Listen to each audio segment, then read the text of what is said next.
और बात करेंगे भारतीय क्रिकेट पुरुष टीम की, जिसने अफगानिस्तान के साथ वनडे सीरीज पर कब्जा जमा लिया है। आपको बता दें कि 3 मैचों की वनडे सीरीज के दूसरे मुकाबले में एक बड़ी हार थमाई है भारतीय टीम ने अफगानिस्तान को। 170 रनों की बड़ी जीत भारत के हाथ लगी है और इस मुकाबले में कप्तान शुभमन गिल खुद हीरो बने। इसके अलावा ईशान किशन ने भी शानदार शतकीय पारी खेली। तो इस पूरे मुकाबले को समझेंगे कितनी स्पेशल ये जीत रही। राकेश जी हमारे साथ हैं। राकेश जी, लगातार दूसरी जीत वनडे में भारत के हिस्से आई और अब सीरीज पर कब्जा भी हो गया है। तीसरा मैच अब औपचारिकता बचेगा। तीसरा मैच जो 20 जून को चेन्नई में खेला जाना है वो औपचारिकता ही होगी। उसमें कुछ एक्सपेरिमेंट भारतीय टीम कर सकती है, लेकिन दूसरे मैच की बात करें जो लखनऊ के इकाना स्टेडियम में खेला गया, अगर उस मुकाबले की आप बात कीजिए तो जो भारतीय बल्लेबाजी था उसका जवाब अफगानिस्तान की टीम के पास नहीं था, क्योंकि आप अगर 50 ओवर में 400 से ज्यादा रन बना देंगे तो फिर सामने वाली टीम के लिए चेज करना वो पहाड़ चढ़ने जैसी बात ही हो जाती है। और वो भी एक ऐसा पहाड़ जो कि बहुत स्टीप हो, सीधा हो, उस पर चढ़ाई बहुत मुश्किल है। और एग्जैक्टली यही हुआ। भारत ने जो है 170 रनों की जीत हासिल की है। भारत ने देखिए जब कल का मैच खेला वहां पर भी कुछ एक्सपेरिमेंट किए। यशस्वी जायसवाल ओपनिंग करने के लिए आए, रोहित शर्मा के साथ कप्तान ने अपने आप को 3 नंबर पर किया। हालांकि यशस्वी बहुत सफल नहीं हुए, लेकिन रोहित शर्मा ने 48 रनों की एक अच्छी पारी खेली, सिर्फ 39 गेंदों पर। लेकिन जो पार्टनरशिप हुई वो दरअसल मैच जिताने वाली पार्टनरशिप शुभमन गिल और ईशान किशन के बीच हुई। दोनों के बीच जो है जो एक लंबी साझेदारी 224 रनों की लगभग 140 गेंदों में, और इसने मैच का टोन सेट कर दिया कि अब इसमें और कुछ हो नहीं सकता। हालांकि आप देखिए कि सब कुछ हरा हरा ही दिखे, ऐसा भी नहीं है कि खुश होने की बात है। एक समय भारतीय टीम 320 रन 1 विकेट के नुकसान पर थी और उस समय 82 गेंद बचे हुए थे और 9 विकेट आपके हाथ में थे। तो 82 गेंदों पर मॉडर्न डे क्रिकेट में आप मानकर चलते हैं कि 120 से 25 रन और बनने चाहिए थे, लेकिन वहां पर बने सिर्फ जो है 82 गेंदों पर 82 रन।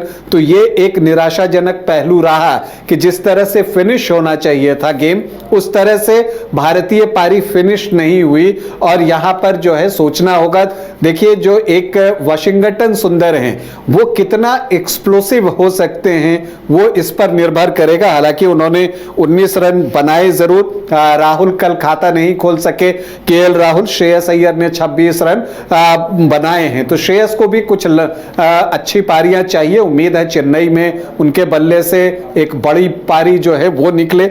और फिर जब चेस करने की बात आई तो गुरबाज और इब्राहिम जरदान ने अच्छी शुरुआत जरूर की थी, 52 रनों की ओपनिंग विकेट की साझेदारी थी, लेकिन फिर जब विकेट गिरने का सिलसिला शुरू हुआ तो वो थमा नहीं, लगातार अंतराल पर विकेट गिरते रहे। सिर्फ रहमत शाह, जिन्होंने कि भारत के खिलाफ वनडे में हमेशा बेहतर प्रदर्शन किया, फिर से 79 रन बनाए। भारत ने प्रिंस यादव का डेब्यू कराया, हालांकि जो पहला विकेट लिया था वो नो बॉल हो गया, लेकिन ऑफिशियली उन्होंने 2 विकेट लिए हैं। और जो उनका पहला विकेट जो है रहमत शाह का को भी उन्होंने आउट किया। और इसके अलावा आप देखें तो उन्होंने 56 रन देकर मैच में 2 विकेट लिए। गुरनूर बरार ने एक बार फिर से प्रभावित किया, 60 रन देकर 3 विकेट लिए। लेकिन फिर एक चीज जो यहां देखनी होगी गेंदबाजी में, कुलदीप ने 10 ओवर में 42 रन दिए।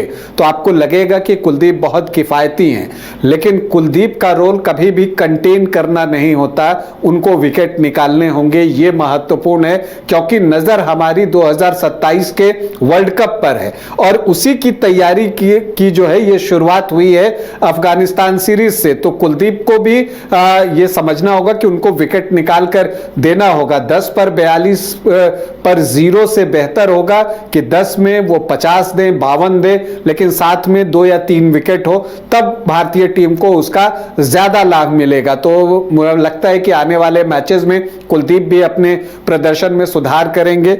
शुभमन गिल ने 154 रन बनाए सिर्फ 110 गेंदों पर, लेकिन असली पारी तो ईशान किशन ने खेली है 79 गेंदों पर 125 रनों की। देखिए विराट कोहली की जगह उनको टीम में स्थान मिला है। पहले वनडे में 3 नंबर पर बल्लेबाजी के लिए आए थे, कल 4 नंबर पर आए, लेकिन पोजीशन बदल दीजिए, ओपनिंग करवाइए, 3 पे खिलवाइए, 4 पर खिलवाइए, उनके बल्लेबाजी का अंदाज नहीं बदल रहा है। वो एकदम धुआंधार बल्लेबाजी कर रहे हैं और जिस तरह से T20 वर्ल्ड कप में आकर ईशान किशन छा गए थे, अब वनडे इंटरनेशनल में भी इस सीरीज में छा गए हैं और अब 2027 वर्ल्ड कप के लिए उनका दावा मजबूत हो गया है। तो अब दूसरे विकेट कीपर के तौर पर आप ईशान किशन को 2027 के वनडे वर्ल्ड कप में भी देख सकते हैं और हो सकता है कि वहां भी वो प्लेइंग 11 में शामिल हो। तो अभी तीसरे मैच में और कुछ एक्सपेरिमेंट होगा, चूंकि अभी 2026 है, 2027 में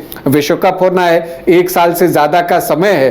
तो ऐसे में और क्या क्या चीजें आगे घटित होती हैं उन पर निगाहें रहेंगी। अफगानिस्तान की टीम को भी बहुत कुछ सीखना है, क्योंकि कल के मैच में जो एक बड़ा सवाल था कि क्या अफगानिस्तान 50 ओवर खेल पाएगा, तो जवाब मिला नहीं खेल पाएगा और 44.5 ओवर में ही अफगानिस्तान की टीम आउट हो गई। तो उनके लिए भी आगामी विश्व कप को देखते हुए बहुत कुछ सीख मिल रही है। क्योंकि एक मजबूत टीम के खिलाफ वो खेल रहे हैं, तो भारत ने अपना स्टैंडर्ड वहीं बनाकर रखा है, तो अफगानिस्तान को पिक करना होगा।